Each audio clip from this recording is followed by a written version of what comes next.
Welcome to our November meeting of Houston Tuesday Musical Club. Uh, we hope you enjoy it. One of the good things that's happened because of going on Zoom is that we've had these wonderful speakers from all over the country that we haven't been able to have in the past. So every cloud has its silver lining, and this is ours for our club. And it's great to see so many visitors here today from different parts other than club members. And we welcome you. We'd love to put you on email list to let you know about more of our programs that we're having online this year.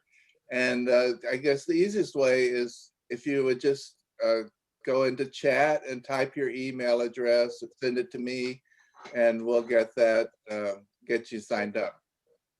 We appreciate your coming. Debbie's done a wonderful program today. She has great relatives, and we'll enjoy that. And the music is fantastic too. So enjoy the program, and thank you for coming again. So thank you very much, Roy. I'll invite you to mute yourself. And I would like to introduce my cousin, Rosalie Gerut. So for me, she's a relatively new cousin. Neither my grandfather nor my grandmother are from this country. They both emigrated here very young and met each other in the United States. On both sides of the family, we can see what happens when people emigrate at different times in their lives. So on my grandfather's side, he brought over also his brothers and sisters, but there's one sister he could not bring over from Latvia. They closed the country. So we have one family that's Yiddish and Hebrew speaking in Tel Aviv in Israel. On my grandmother's side, which is where Rosalie is from, I always knew my grandmother's maiden name was Fine, and there's some cousins named Fine. It turns out that her father is a cousin of my grandmother. And I heard we have this new relative that we just found about 10 or 12 years ago named Rosalie Gerut, and she's a member of the Klezmer Conservatory Band in Boston. And I was so excited to find another musician in the family. But I was wondering about the name Gerut, and I found out that the family name was actually Fingerhut in Poland, which is now Lithuania. And so when my grandmother's family came here earlier, they shortened the name to Fine. By the time Rosalie's parents came, then they shortened the name to the last half of Fingerhut to Gerut. So Rosalie is Rosalie Gerut, and her history is very different from ours. Her parents got caught in the Holocaust. This is probably what would have happened with my grandmother if she had not immigrated a lot younger. So she has a remarkable story. She's a remarkable musician, although self-taught, but I think you'll find her story extremely interesting, even what happened when she started to take some formal lessons. So I am going to go ahead and mute myself and let Rosalie, who's in Boston at her synagogue right now, she's also a cantor, I'm going to let her go ahead and tell her story. And we will be interspersing it with some of her music from her recordings. Thank you, Debbie, and everyone for being here and for inviting me to this honorable group. I thought Debbie would start with the song, and I'll talk a bit about it. Actually, that's right. I was supposed to start with a song, so That's let me do okay. It's informal, right? We're all that. Okay. friends. All Thank right. God Introduce the everybody's song. here and healthy, and I wish everybody good health. This is an original song of mine.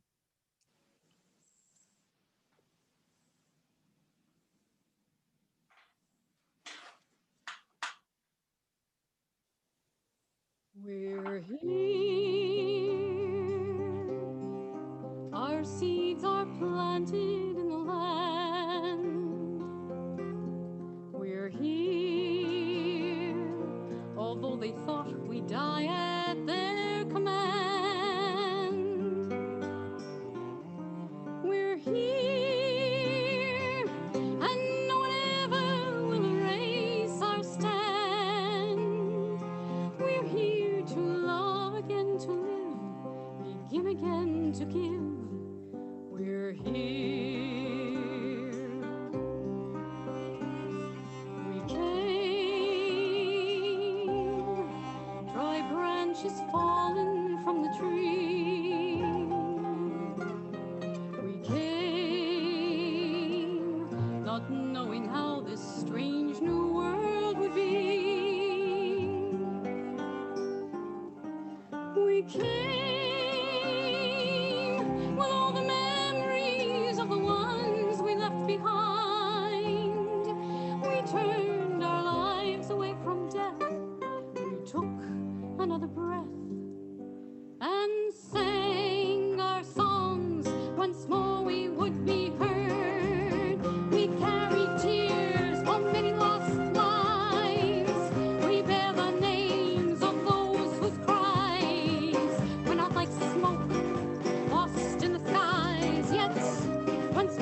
What you just heard is an original song I wrote after meeting with a group of other children of survivors of the Holocaust. I was no longer alone and I felt uplifted, and this came to me, and I presented it to the group. The group was being filmed by a Harvard professor, and he liked it very much, and it became the theme song of this film called Breaking the Silence, which was shown on PBS.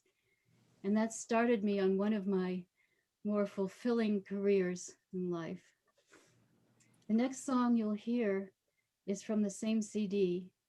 And the reason we're playing CDs is because over Zoom, live music is hard to transmit, at least. And here you hear the full ensemble, which is, I think, helpful. This is a collection of the CD is a collection of songs written during and in response to the Holocaust. And this song is called Still die Nacht. The night is quiet. It's the story of partisans, mostly young people who chose to risk their lives to fight the Nazi murderers. Here we find a man under the stars in a quiet winter night, recalling the time that he and a young woman who was with him, her face was so very gentle, held up the enemy's caravan. He remembers how he taught her how to shoot, and she did it, and how this gave them hope for a new, freer day. I didn't realize that this was on YouTube. It's interesting because a son of a Nazi from Germany took this song and put it to the visuals you see on YouTube. And I met him some years later, and I'll tell you more about that. Here is Still die Nacht.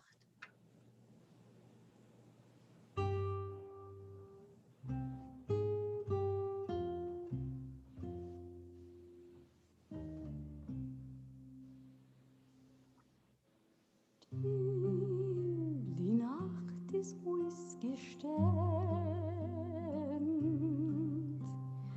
und der Frost, hat gebrennt.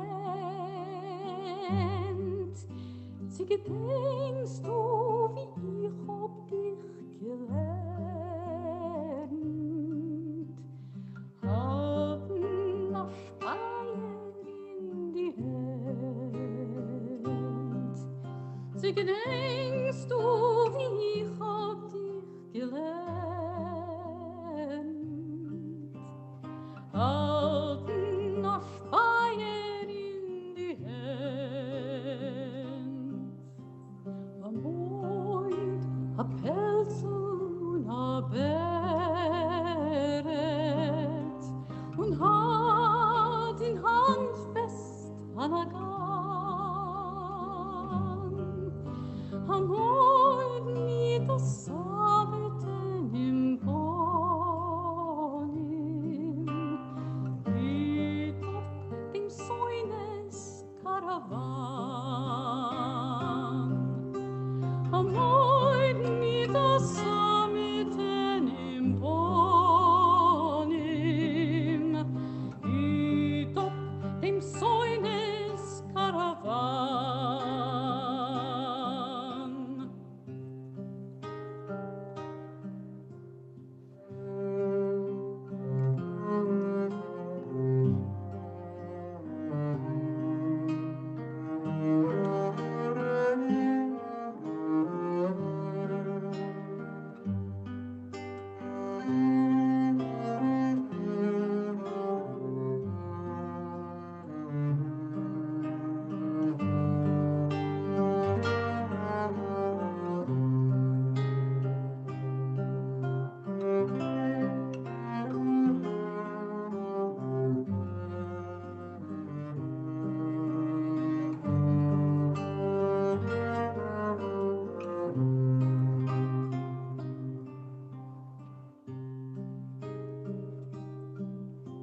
Gezielt, geschossen und getroffen, hat ihr Kleininker Pistol an euch auf Fuhlenkind mit Waffen verhalten, hat sie mit dem Keul. Von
thanks to Cameron Sawson on cello and Jeff Warshauer on the first guitar. My father joined the partisans of Vilna. He was in the Vilna ghetto, and a small group did not feel they could trust the Nazis in any kind of negotiation. But he ended up shot and taken to Dachau concentration camp, where he worked hard to save the lives of his fellow prisoners. Toward the end of the war, he ended up on a forced march out of Dachau with Nazi guards who shot many of the prisoners along the way.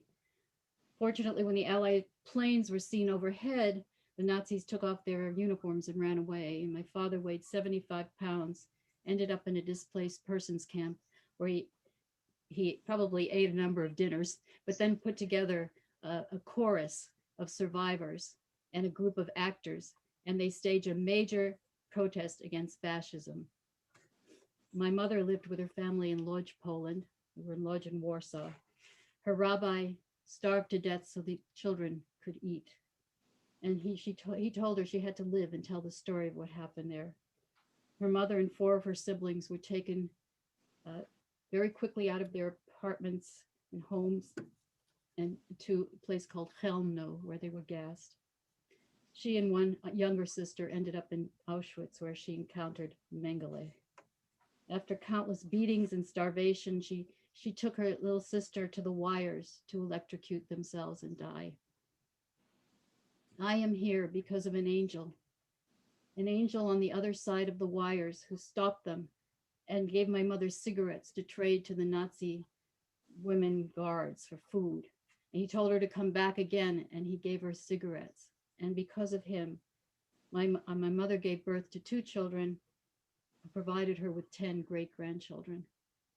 An angel in the Jewish tradition is a person. Sometimes you don't know who we don't know who he is, but this man saved her life. For me, living with these very traumatized parents was a significant challenge. I had bouts of illness where I couldn't breathe and was rushed to the hospital and emergency rooms. And my mother had unpredictable emotions. She was beaten, and she would remember, and it was hard to predict what she would do. And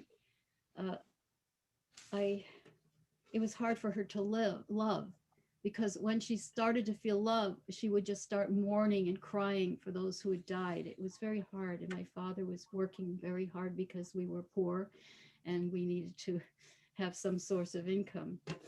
And I had another angel. I had an angel in my life. One of these bouts where I couldn't breathe, a fireman showed up with oxygen. He's a huge man. You know how they are, these big guys with a huge hat. And he stood over me, smiled and winked. And I felt love. That was love. He gave me that.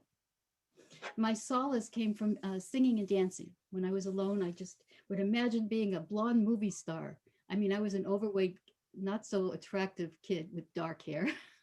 But my idea was, I'm going to be like, I forgot her name, this Disney blonde actress. And I just would do that. And my mother said, I want to dance. I want to have dancing lessons, Mommy.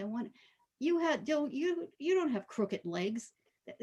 Lessons are for crooked legs. So stop it. So no dancing lessons.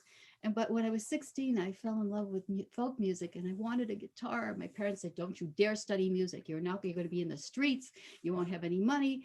And I begged and I begged, and I wouldn't stop. And my father went, okay, let's buy her a guitar. And I taught myself to play guitar. And when I was in college, I would sing in coffee houses, and I wrote songs, and then I started auditioning for theater, musical theater. I just loved it. So I got leading roles, and the others all had singing lessons. And I said, I've never had a singing lesson. I'm going to go get one. So I went to the New England Conservatory of Music, and this very tall, strong woman said, I will take her. And she had me sing and said, oh, we're going to have you try out for the Metropolitan Opera. We're going to prepare you. And I knew nothing about opera. Okay. So I took, I think, a couple of months of lessons. I prepared a couple of arias, and I had to have a recital. So there I am. Now my coffee house style was to talk with people so I would feel less nervous, and that I felt they would be with me. So I didn't have to be perfect. I couldn't take the perfect stuff.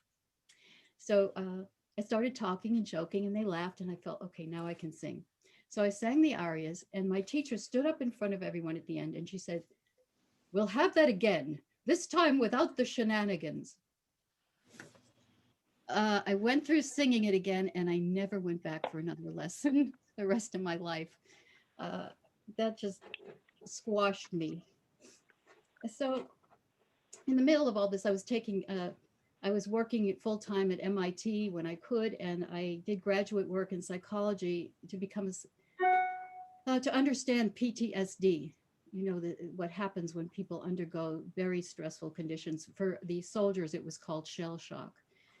And I didn't have the money to pay for it, but what I did was when I worked at MIT, I got a free class every semester. So it took me about 10 years. But I'm a licensed educational psychologist. And along the way, that song you heard in the beginning had reached some folks in New York City who were writing a musical theater piece called Songs of Paradise. It was a spoof on Genesis. And these were 4 children of Holocaust survivors and 1 survivor working on this.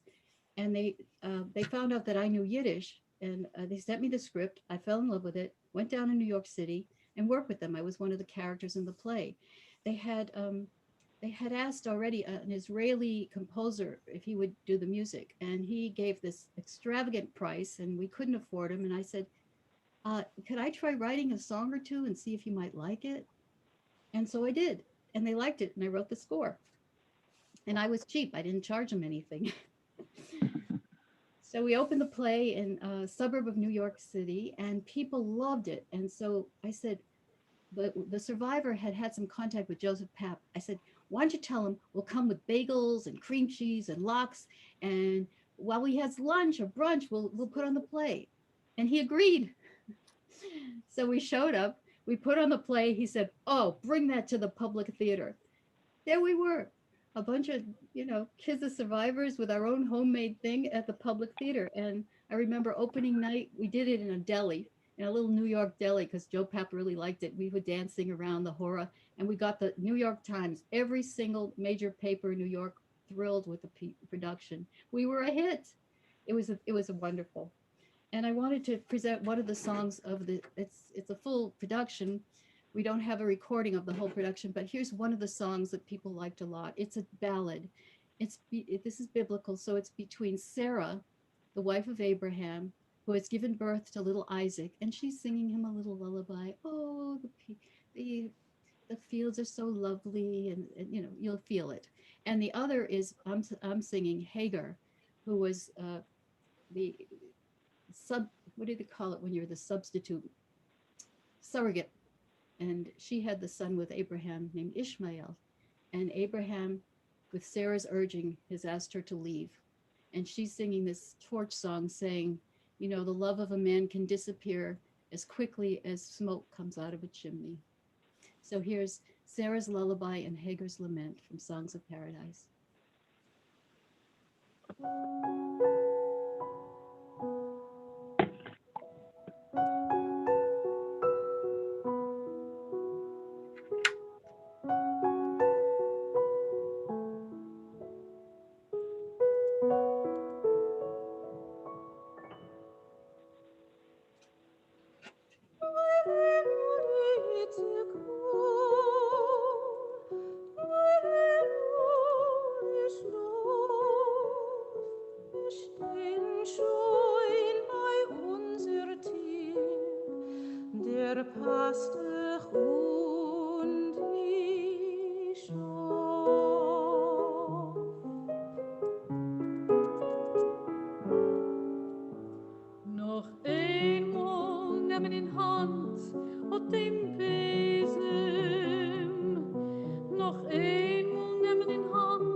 Augenblicks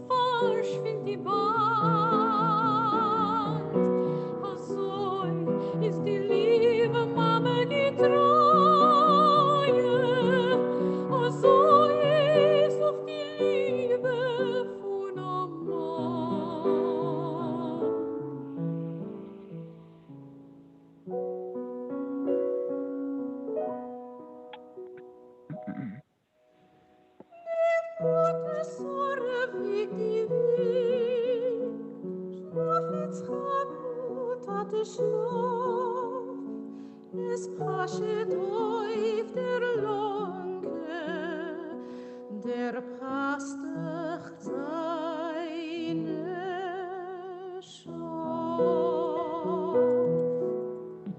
So den Schäkel, es ist tot. That was Lily Kindness on piano and the first vocal. I gave many concerts throughout the United States and Europe, even in Australia, and sang for numerous Holocaust memorials throughout the United States. And on one of the flights, I had a dream. These women approached me. They were wearing black, but they were smiling. And I thought they died in the Holocaust. And it turned out the one woman came up to me and said, "Tell the survivors we love them and they should live." And it took me a while to be able to say that to people because I thought they think I was nuts, but I have dreams and other people, I'm collecting dreams from people. They're pretty amazing. At any rate, someone this past Sunday reminded me about the concert I gave at Berklee College of Music where I sang a duet with Theodore Bickel. I sang with the Klezmer Conservatory Band of Boston and traveled with some of them to musicians in the former Soviet Union who had formed a group called the Phantoms. They were refuseniks and human rights activists, the bravest people I have ever met. And as a result of our communicating with them, we were arrested and taken under surveillance in a lockup with Red Army guards outside. And we played some music and oh boy, that was a tough time, but we were finally released. And when we formed a group called the Phantoms, and we played all over to try to raise money and an awareness of these people. And we got them out. Not everyone, but, and then after that, Gorbachev came in, fortunately, but. And someone along the way said, "Why don't you do an album, a CD?" I was producing these albums and the CDs, and he said, "Why don't you do one of Jewish lullabies?" And I said, "That's a great idea." And I got a handful of singers who sang in Ladino, Hebrew, Yiddish, and English. And I had formed a company called Blue Hill Recordings. And I thought, okay, let's get this on the road. But the Jewish music CDs did not go very well. It's just not a big enough market. But anyway, onward. So here's an example of a piece I wrote called Nighttime Fantasy. I had another dream, and this is the dream. It's in English, and I so wanted to have a child. And here's the song.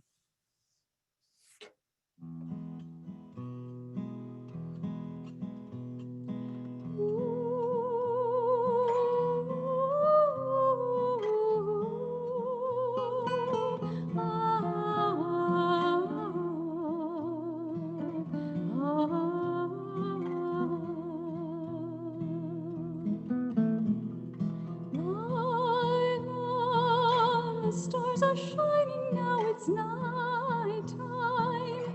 The deep blue sky beckons a world of wonder, and you can see it in your dreams. Sleep, my child, the magic in your eyes will find delight in an adventure lasting through the night as you drift off in tender sleep. You'll fly with wings so high over the bounding waves. Tall mountains will call your name and welcome you home again. And as you travel on through oceans of rainbow light, the dolphins will meet your flight and play through the night with you in worlds of blue.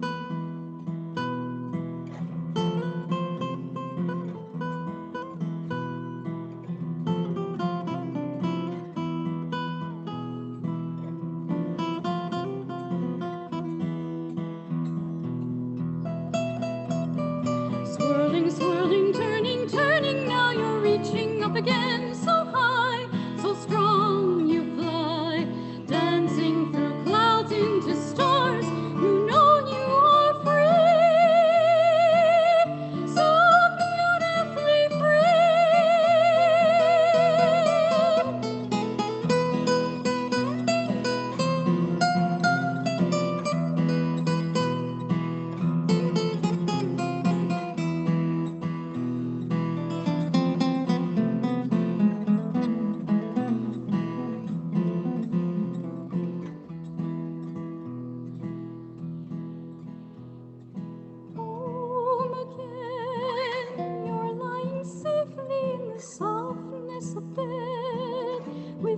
soul now you will always know.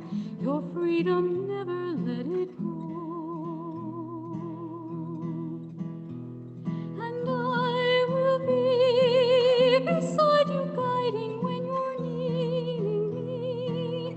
I'll teach you all I know of love and hope, and travel on wings of light into the fantasy of night.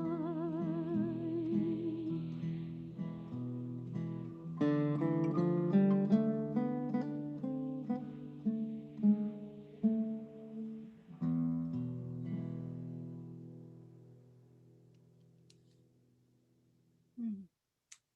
Thanks to Jeff Warshauer for the lead guitar.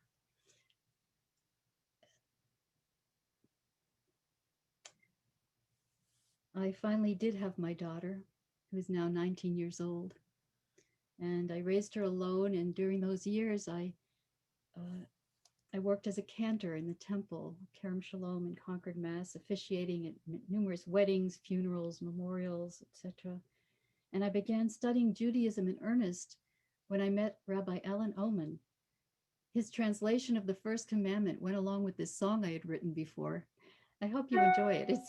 It's we know it as I am the Lord your God who took you out of the land of Egypt. You shall have no other gods before me. Well, he said, it's I am the God of liberation. The soul that I planted within you must flower. Do not allow yourself to become oppressed. I said, oh, yes. There's more to the other commandments as well. So I started studying, and last December, I received ordination as a rabbi. So I put that in my pocket too. It felt good. So now I'm working on a book, and I want to tell you about this. It began with the most healing experience of my life. I joined a research project that brought together descendants of the Holocaust and the Nazi regime. After this experience, which was short, some of us who were in this group decided that we had to keep going. It opened a door to us that we just had to pursue. Three of us created a dialogue group concept, how to bring the two sides together. And we founded a nonprofit organization called One by One. And I'll give you one story of that meeting. There was a woman named Helga. She'd grown up in Germany. She was a child during World War II. Her father was in the army, Nazi, and she was beaten. She was abused by this man badly. And later in life, she was married, she had children, and she tried to jump out of a window and was taken to a hospital in Germany. And they asked her, do you know what your father did during the war? And she said, well, they said he was a nice man. And they told her where she could find out the truth. And courageous woman that she was, she went and she said, that day, I discovered I was the daughter of a mass murderer who was responsible for liquidating the ghetto of Jews in White Russia, and who he himself did many of the killings. And in the room was a young man who realized that his father's family had been killed by her father. Now what?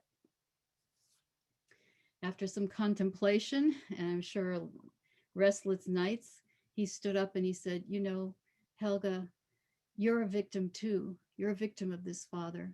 And what she did by speaking out the truth was something that in Germany was not permitted. She violated this and she went against her family. And he said, I see your courage, and Helga, I love you. And she stood up and hugged him and said, I lost a family, but I found a new brother. And this is just one of the many stories of what transpired in these meetings. And I felt we have to write this all down. So we want to give hope to others. Our work reached people in Rwanda, in South America, and we hope that we can bring it to others through this book and our work. So we want to lift each other out of the darkness into the light. And I want to thank you for giving you this opportunity. I never thought I'd be talking about my life story. I just wanted to somehow crawl out of the darkness myself for so many years of being in it, and to be along here with these accomplished, wonderful musicians is a great honor.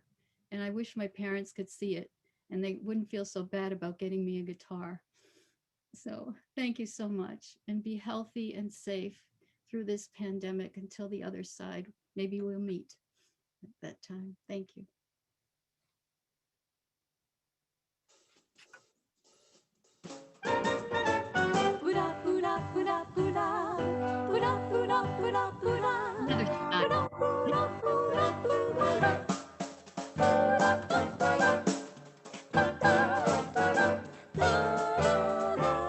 Another And the angels sing the sweetest song I ever heard. You see, and the angels sing, or am I reading music into every word? Suddenly the setting has changed. I can see water and moonlight beaming, silver waves that break on some undiscovered shore. Then suddenly I see it all change. Long winter nights with the candles gleaming, through it all your face that I adore. You smile, and the angels sing, and though it's just a gentle murmur at the start, we kiss, and the angels sing, and leave their music ringing in my heart. The first commandment that the rabbi, the different version that he gave her, I thought that was wonderful. Isn't it? There's more than, I said, when I was a therapist, I was working with people and myself, you have all this stuff with your parents. I got to get out of this thing. My mother, I had this thing with my mother and it goes on for years. He said, look at it says honor your parents. It means it's not exactly honor. Realize it's a weighty relationship. But if you do this first commandment, you can get a little perspective and see that your parents are walking in their way and you can walk in your way. I thought, all the years of therapy. And it was, all right, I'll put it in the chat. To have a copy of that, I don't know how I can copy it from the chat. I will, I'll put it right here to everyone. If you click on the chat, sometimes then you can see it that way. You could try that. I'm on the phone though, so am I able to do that? Yes, there is a I'm not chat. sure. I want to ask Rosalie something. Rosalie, are you too busy to answer a question? Do not allow yourself to become oppressed, Okay, it's on there. Yeah, hi. Okay, I wanted to ask you when this incident of the daughter of the Nazi met the son of the victims, because there are so many organizations now where the grandchildren of Nazis are meeting the grandchildren of victims, etc. And my experience, I performed Yiddish song a lot in Germany, and they were so open-armed, and applauding me for a minute, not for singing, but for being Jewish and standing there. Your name is over backwards. Yeah, your name is familiar. And answer your first question, we started this in the 1990s. It was, and we are now working with third generation as well. And we do real intensive live together dialogues for a week and all sorts of things that go on. There's a lot of guilt in Germany for those who wish to recognize what happened. And we could talk more about it if you'd like. I know that, a lot of people want to sort of still deny what happened. So it's a mixture, but I'm glad that you had a good, warm audience. And I understand that. We did that too in Germany, and we were. It's good and it's peculiar too. It is very peculiar. It's got different parts to it. But happy to be in touch with you. Yeah, happy to hear your story. Thank you. May you elaborate more regarding the performances with Odkazniks, with Russian group? Yes. Where was it, and just more details? Хорошо. Thank you. Спасибо. They were inside homes. They were not public performances. It was inside, so they could play music and also talk about what was going on. But did you go to Russia? Like, Yes, yes. which Moscow? In First Moscow? first we were in Moscow, but we were interrogated badly at the airport, and we didn't do anything in Moscow. We Mhm. weren't sure we should go ahead. We thought we would endanger the people we met because the KGB already found us at the airport. Yeah, then- because yeah, they wouldn't let you in, of course. Yeah, They without let us in probably to follow us. Mhm. So we sort of checked in with our organization that sent us a little bit through people, and they said, keep going. So the next place we went was the capital of Georgia, Soviet Georgia. Tbilisi. Tbilisi is where we met these people, Mhm. who Jews and Christians, and heard their stories. We took down names of everyone in trouble because we were there to investigate as well. But and we played music with them. We listened to them. Their stories, really, really difficult. And our job was to the technique, or the way the Jews worked in the United States, was when we found the name of a person, we would get a lot of people to send letters to the Russian government, the Soviet government, protesting, and Yeah. they did, to save face, they would probably let that person go. That's how we were told. Yeah. So some of the people, well, then from Tbilisi, we went to Yerevan. Mhm. And in Yerevan, we met, again, people who were musicians, non-musicians, Jews, non-Jews, it didn't matter. They were all suffering from this. And and as soon as you know, as soon as they protested, or as soon as the Jews asked to go to Israel, their jobs were taken away. We came with suitcases. I had a whole suitcase full of antibiotics. So my story was, I'm afraid I'm going to get sick. So I take every antibiotic I can find with me, because I may not be able to get it in the Soviet Union in case they Yeah. stop me. They confiscated some of it, but we were able to. So other people brought videos, anything that photography equipment, anything they could sell to get money and survive. Mhm. In Yerevan, that's where we were arrested, and we were told that we were going to be taken to Beirut, Lebanon. Mhm. So here are 4 musicians of Jewish music, of Jewish extraction, sitting behind the army. The army, they locked us up somewhere. I don't know what this place was, and that's where we were going. In the last minute, we were sent to Stockholm. The United States government interfered on our behalf. And then we spent the time afterwards. We as soon as we got to the United States, the press was there, and we started talking about our friends and how we were going to help them. And that became, and Alan Dershowitz read my report. He said, I'm going to help. Other lawyers helped, and we got most of the people out. So it was late 80s, right? No, 84.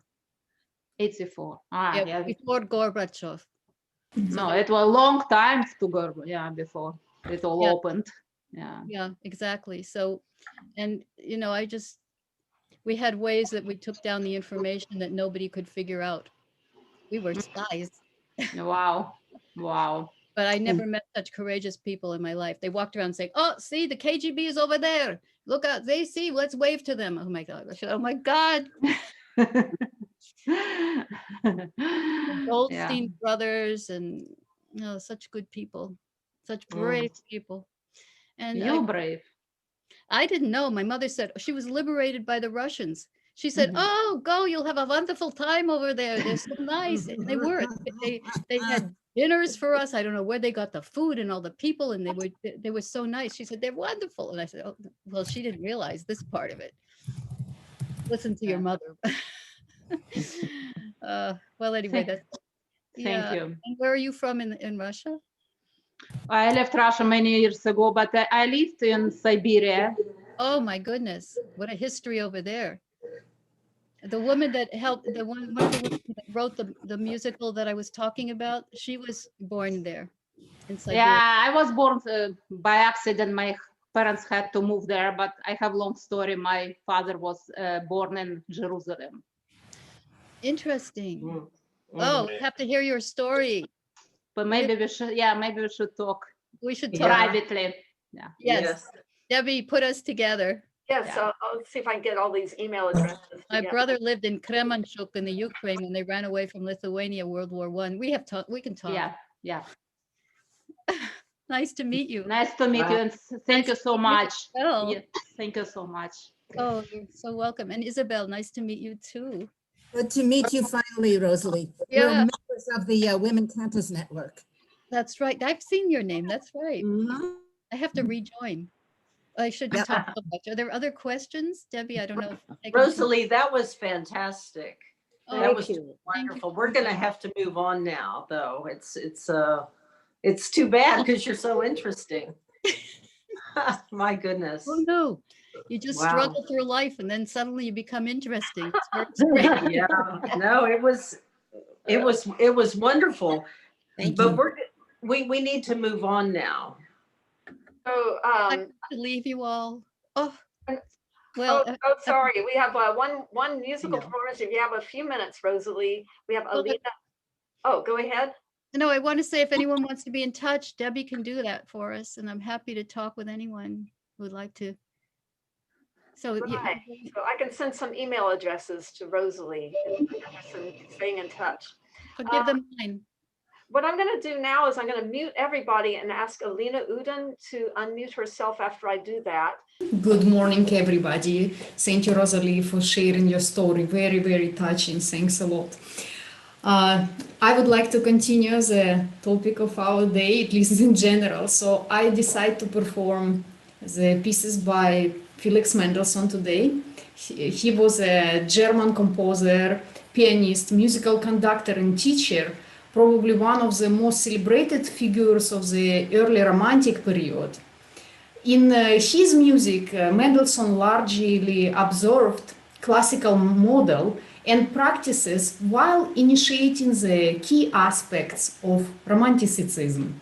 It's like artistic movement that was exalted feeling and the imagination above the rigid forms and tradition.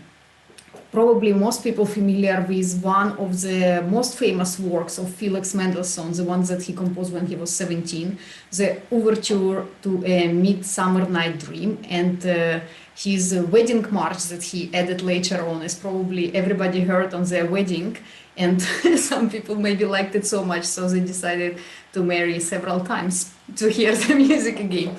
Just kidding, of course. Felix Mendelssohn, he was a grandson of the philosopher, one of the greatest philosophers of his time, Moses Mendelssohn. And he also was born in a prominent Jewish family. He was brought up without religion until the age of 7, and then he was baptized as a Reformed Christian. As a kid, he learned 5 languages and learned how to sing, to draw. He mastered the mathematics. He was good in gymnastics. Of course, he ran through the milestones of the world history and literature. And when he grown up, his diverse activities were subordinated to the most noble and serious goals that contributed to the rise of musical life in Germany, and they strengthened its national traditions and also educated an enlightened public and as well the professionals itself. The 3 songs that I will perform today, it's songs without word, probably the songs without word as a genre is one of the most famous pieces that Mendelssohn composed. They are character pieces. It means that they're kind of like establishing a certain mood and they're short, so they're ending really, really soon. To contemporaries of Mendelssohn, the notion of songs without words seems kind of paradoxical. If there were no words, in fact, there could be no song. But Mendelssohn himself, he got an idea behind those words, and he said, quote, "People usually complain that music is so ambiguous, that they are doubtful as to what they could think when they hear it, whereas everyone understands words. For me, it's just the reverse. Words seem so ambiguous, so vague, so subject to misunderstanding when compared with the true music, which fills the soul with 1,000 better things than words," unquote. The series of songs without word, Mendelssohn composed 8 books of it, and he published 6 of them during his life from 1830 onwards, and they kind of like serve like a very personal musical diary in which the composer expressed very precisely the musical ideas that he had, but without giving a title. It was left to later publisher to suggest the title of the piece. And the songs without words, they were created an idea that they will be performed in like in intimate atmosphere, not like in a big concert halls, but rather maybe in a parlor, like in a living room. And when you hear those songs, it's kind of like you feel like you isolated from other people around you. They're very personal and maybe incommunicable perhaps. The 3 songs I choose for today, the titles that were given by publisher is Meditation, Lost Illusions, and Spinning Song, or in other people call also this Bee's Wedding. So the first 2 songs, they kind of like, you feel as if they mean to crawl into the dark spaces of your soul and illuminate something that you had lost or had at very least maybe forgotten. But the 3rd song is probably the one of the most liked by the pianist performers. Is virtuosic, is one of the showpiece played a lot for the encores.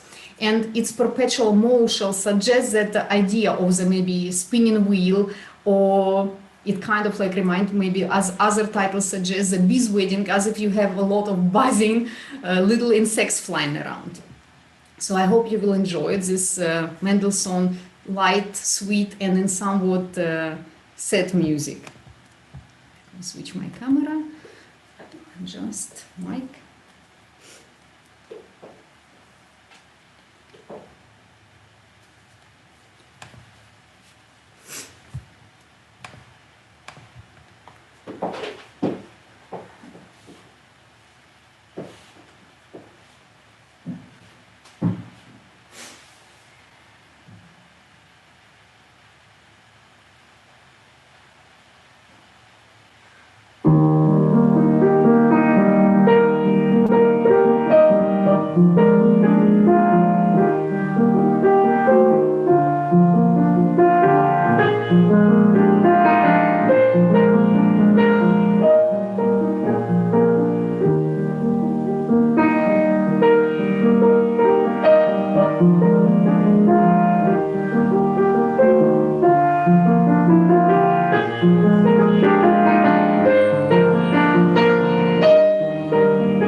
you so much.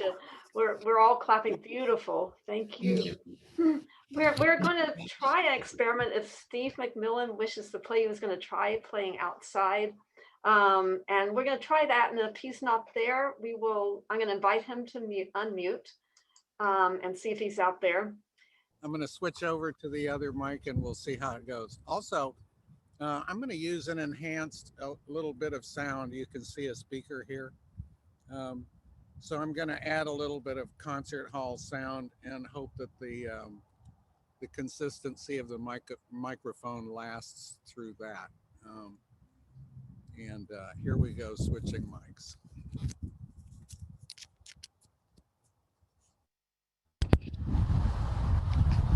Are we getting sound? Yes, we are. Okay. And perhaps even a little more concise sound. I don't know. It's hard to tell out here in the wind. Yes, go ahead and try it. This is an experiment. We have a little bit of wind noise, but not much, and that's much better sound.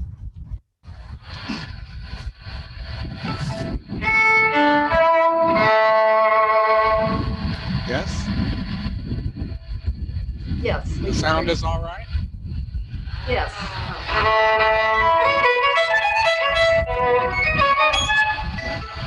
I'm going to try playing something here now.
Thanks, Steve. Thanks, Steve. That came across. Thank you very much.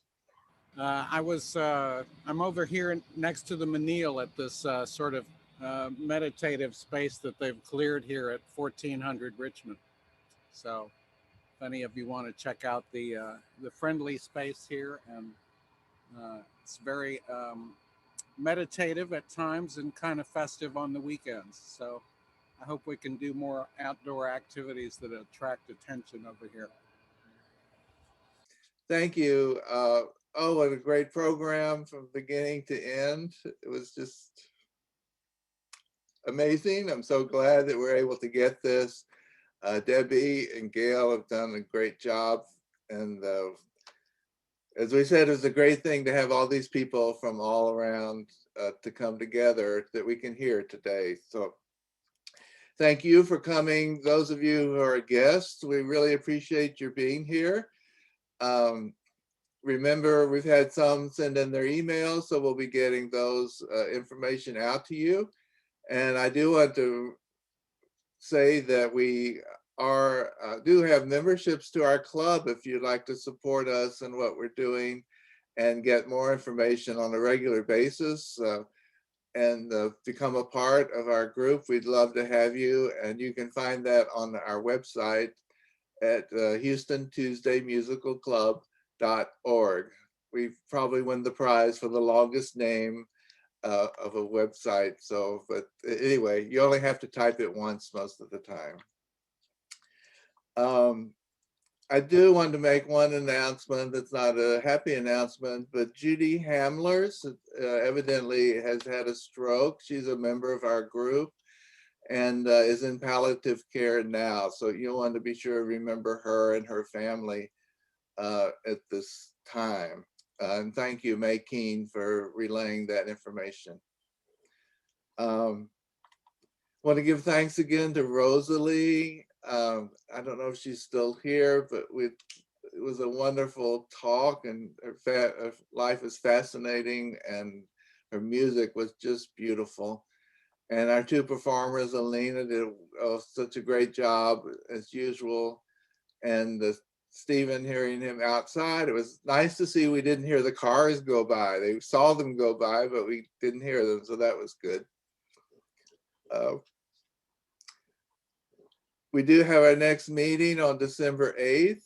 I'll maybe let Debbie say a tad about that before we go. But let me just say thank you again for coming. Have a wonderful, safe, and probably, hopefully, quiet Thanksgiving. And we'll see you in December. So back to you, Debbie. So I'd like to invite you to our next meeting, which will be December 8th. And that's going to be two percussionists, Mark Griffith and Matthew Strauss from the Houston Symphony, who are going to just talk about what it means to become a percussionist, and hopefully tell us a little bit about their instruments. And we also now have January 12th is lined up. That's going to be called All in the Family. I've got a member of the symphony, Marina Brubaker, and Erica Robinson, who I grew up with. Both of them are from families of 5 siblings where every single person became an incredible professional musician, and talk about the experience of growing up in a family like that.